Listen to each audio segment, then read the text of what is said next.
Hello everyone, बच्चे आपके screen पर एक क्वेश्चन दिख रहा है और ये क्वेश्चन जो है वर्टिकल सर्कुलर मोशन और प्रोजेक्टाइल को क्लब करके बनाया गया है। तो अच्छा क्वेश्चन है क्योंकि दो कंसेप्ट को मिक्स करके बनाया गया है। बच्चे क्वेश्चन क्या कहता है, in a smooth ring shape trough located in a vertical plane there is a small ball. The ball which is in position of equilibrium is given such a horizontal velocity that after breaking away from the trough at a certain point it falls into the trough at the starting point. तो बच्चे question क्या कहता है, इधर मैं आपको explain कर देता हूँ पहले कि लेट सपोज एक ट्रफ है ऐसे वर्टिकल प्लेन में, ठीक है। यहाँ पर बॉल है जिसको आपने अगर रखा है तो इक्विलिब्रियम में रहेगा क्योंकि नॉर्मल एमजी को बैलेंस कर रहा है, ठीक है। आपने इसको कुछ स्पीड दे दिया तो ये वर्टिकल प्लेटफॉर्म को फॉलो करते करते करते कहीं जाएगा और एट सर्टेन पॉइंट है ना, इसका नॉर्मल क्या हो जाएगा, जीरो। जैसे ही नॉर्मल जीरो हो जाएगा ये क्या करेगा, प्रोजेक्टाइल पाथ को फॉलो करेगा। Why it will be following projectile path, because यहाँ पे जो इकलौता फोर्स इस पे लग रहा है that is M G. M G is constant force है, तो अगर कांस्टेंट फोर्स किसी पार्टिकल पे लगता है तो या तो स्ट्रेट लाइन चलेगा या तो प्रोजेक्टाइल चलेगा। यहाँ पर वेलोसिटी जो है एक्सेलरेशन की डायरेक्शन में नहीं था, इसलिए ये प्रोजेक्टाइल पाथ को फॉलो करेगा, ठीक है। और कहता है प्रोजेक्टाइल पाथ को फॉलो करते करते वो इनिशियल पॉइंट पे ही आके लैंड करता है। तो अगर ऐसा कुछ है तो हमसे बोला है 3 क्वेश्चन आप जल्दी से फाइंड आउट करो। पहला है इनिशियल वेलोसिटी क्या होगा, velocity at instant where the ball breaks away from the trough, वही है जहाँ पर नॉर्मल जीरो हो रहा था, उस इंस्टेंट पे जहाँ पे नॉर्मल जीरो हो रहा था उस इंस्टेंट पर वेलोसिटी क्या होगा, और थर्ड पॉइंट मैक्सिमम हाइट क्या हो जाएगा। तो आइए देखते हैं खटाखट।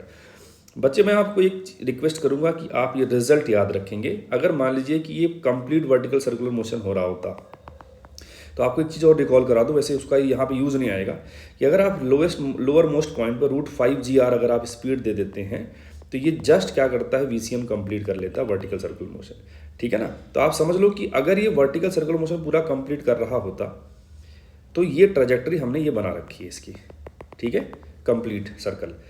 अब आपने कुछ स्पीड दिया, बेशक अगर आप चाहते हो कि नॉर्मल बीच में जीरो हो तो इसकी वैल्यू √5 GR से कम ही होगी। आपने कुछ स्पीड यहाँ पे दिया और ये कहीं जाके इस जगह पे इसका जो नॉर्मल क्या हो गया, जीरो हो गया। बच्चे मैंने यहाँ पे टेंशन भी मेंशन कर दिया है क्योंकि इस वर्टिकल प्लेटफॉर्म की जगह पे हो सकता है आपको अगली बार वो एक रस्सी पकड़ा दे, रस्सी मासलेस मान लिया उसने, तो जो रोल यहाँ पर रस्सी में आता है वही रोल प्लेटफॉर्म में आता है नॉर्मल के फॉर्म में और रस्सी में टेंशन के फॉर्म में। तो अगर इस पॉइंट पे अगर नॉर्मल जीरो हुआ है तो हम रस्सी केस में कह सकते हैं टेंशन जीरो हो जाएगा, ठीक है। तो आइए आगे बढ़ते हैं हम लोग फिलहाल। तो इस पॉइंट पे अगर नॉर्मल जीरो हो गया तो इसके बाद ये प्रोजेक्टाइल पाथ को फॉलो करता हुआ जाता है। अगर ये प्रोजेक्टाइल पाथ इस ट्रैजेक्टरी को जहां भी कट करता है उसको आप कुछ नाम दे दीजिए, suppose this point is M, ये इसका सेंटर सी बोल दिया हमने। तो ये जो CM लाइन है इस वर्टिकल से अगर फाई एंगल बनाता है, कितना एंगल बनाता है, फाई एंगल बनाता है, ठीक है। और जहां पे टेंशन या नॉर्मल जीरो होता है वो वर्टिकल से थीटा एंगल बनाता है। तो थीटा और फाई में जो रिलेशन आता है वो आता है phi equal to pi minus 3 theta. Again इस चीज़ को आप लोग ध्यान में रखेंगे क्योंकि ये डायरेक्टली हमारे क्वेश्चंस में इस्तेमाल हो जाता है, ठीक है। अब चूंकि हमारे क्वेश्चन में क्या है, हमारे क्वेश्चन में वो कहा उसने कि ये जो पार्टिकल है ये प्रोजेक्टाइल पाथ फॉलो करते करते यहीं पे आगे गिरता है। अगर यहीं पे आगे गिरेगा तो ये जो लाइन है हमारे पास ये वर्टिकल से जीरो एंगल बनाएगी, मतलब फाई हमारे केस में क्या हो गया, जीरो हो गया। तो थीटा कितना हो जाएगा, थीटा आप यहाँ पे अगर रखेंगे फाई इजकल टू जीरो तो 3 थीटा इजकल टू पाई, तो थीटा इजकल टू आएगा पाई/3 which is nothing but 60 degree. उस डायग्राम को हमने यहाँ पर बनाया। मान लीजिए कि यहाँ पर स्पीड u है और इस जगह पे स्पीड v है, तो मैं यहाँ से लेके यहाँ तक मैं वर्क एनर्जी भी लगा सकता हूँ, एनर्जी कंजर्वेशन भी लगा सकता हूँ, टोटल मैकेनिकल एनर्जी। क्यों, क्योंकि यहाँ पर जो वर्क डन बाई टेंशन है वो जीरो है। टेंशन और वेलोसिटी हर पॉइंट पे क्या है भैया, परपेंडिकुलर है। तो इकलौता force which is doing some non zero work is mg, और mg कंजर्वेटिव फोर्स है। तो मैंने ये लगा दिया कि gain in potential energy equal to loss in kinetic energy. यहाँ से यहाँ गया, ऊपर गया, इसलिए पोटेंशियल एनर्जी में गेन हुआ है, काइनेटिक एनर्जी में लॉस हुआ है। तो लॉस में initial kinetic energy minus final kinetic energy लगा दिया, तो ये लॉस काइनेटिक एनर्जी में हो गया। और ये डिस्टेंस r है, ये जो डिस्टेंस है ये r/2 होगा। कैसे आएगा, ये r है, ये एंगल 60 है, क्योंकि ये 60 तो ये भी 60 हो जाएगा। तो ये डिस्टेंस आएगा r/2। तो r प्लस r/2 हमारे पास पोटेंशियल एनर्जी में गेन कितना हो गया, mgh में h की वैल्यू आएगी 3r/2, ठीक है। और यहाँ से m सबको उड़ा दो तो हमारे पास एक रिलेशन आ गया u² minus v² equal to 3gr। अब मुझे किसी तरीके से v मिल जाए तो हो सकता है मुझे u फाइंड आउट हो जाए।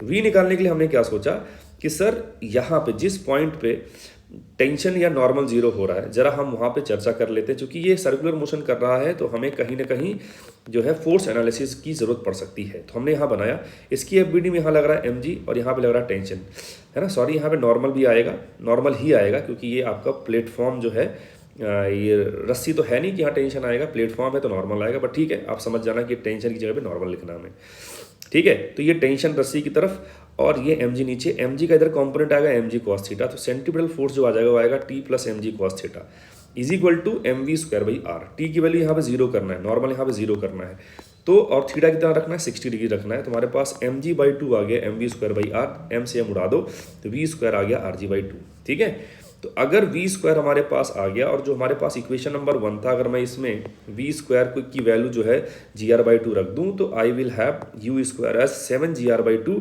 तो u कितना आएगा √7gr/2। अच्छा, उसने ये भी क्वेश्चन नंबर सेकंड में पूछा था कि जहां नॉर्मल जीरो हो रहा है वहां पे स्पीड क्या है, तो यहाँ पे ही क्वेश्चन का आंसर आ गया कि v स्क्वायर rg/2 है तो v इक्वल टू √rg/2 हो जाएगा। तो पहले दो क्वेश्चन का आंसर हो गया।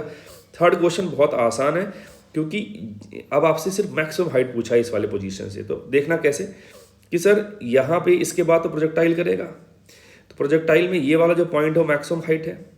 अगर मैं इसको पॉइंट ऑफ प्रोजेक्शन कह दूं इस वाले पॉइंट को, तो पॉइंट ऑफ प्रोजेक्शन से मैक्सिमम हाइट अगर आप निकालना है तो मैक्सिमम हाइट का फॉर्मूला होता है uy²/2g, है ना। y कॉम्पोनेंट मैक्सिमम हाइट के लिए रिस्पॉन्सिबल है। तो अगर आप यहाँ पे रिजॉल्व करें, ये v है ना, ये एंगल 60 डिग्री है तो ये 60, ये 30 तो ये 60 हो जाएगा। तो v का इधर कॉम्पोनेंट आएगा v cos 60, इधर आएगा v sin 60, तो मैंने रिजॉल्व करके रख लिया। तो यहाँ से जो मैक्सिमम हाइट वाला पॉइंट है ना, यहाँ से जो मैक्सिमम हाइट वाला पॉइंट है अगर वो h हाइट पर है तो h क्या आएगा vy²/2g, तो वो मैंने यहाँ पर रखा और निकाल लिया, h की वैल्यू समथिंग ही आ गई, है ना। अब अगर मुझे ग्राउंड से निकालना है तो ये वाली वैल्यू r/2 थी, ये वाली वैल्यू r थी और यहाँ पे h, इन तीनों को ऐड कर दीजिए, you will have maximum height from the ground. मैंने यहाँ सॉल्व नहीं करा पूरा, आई होप आप कर ले जाएंगे, ठीक है। तो ये रहा इस क्वेश्चन का आपका सोल्यूशन कंप्लीट। आई होप आपको समझ में आया होगा बच्चों, है ना। अगर कुछ डाउट है तो आप कमेंट सेक्शन में हमें लिख के बता सकते हैं। आप ये भी बता सकते हैं कि आप अगला वीडियो किस टॉपिक पर चाहते हैं। Thank you so much, bye bye, see you.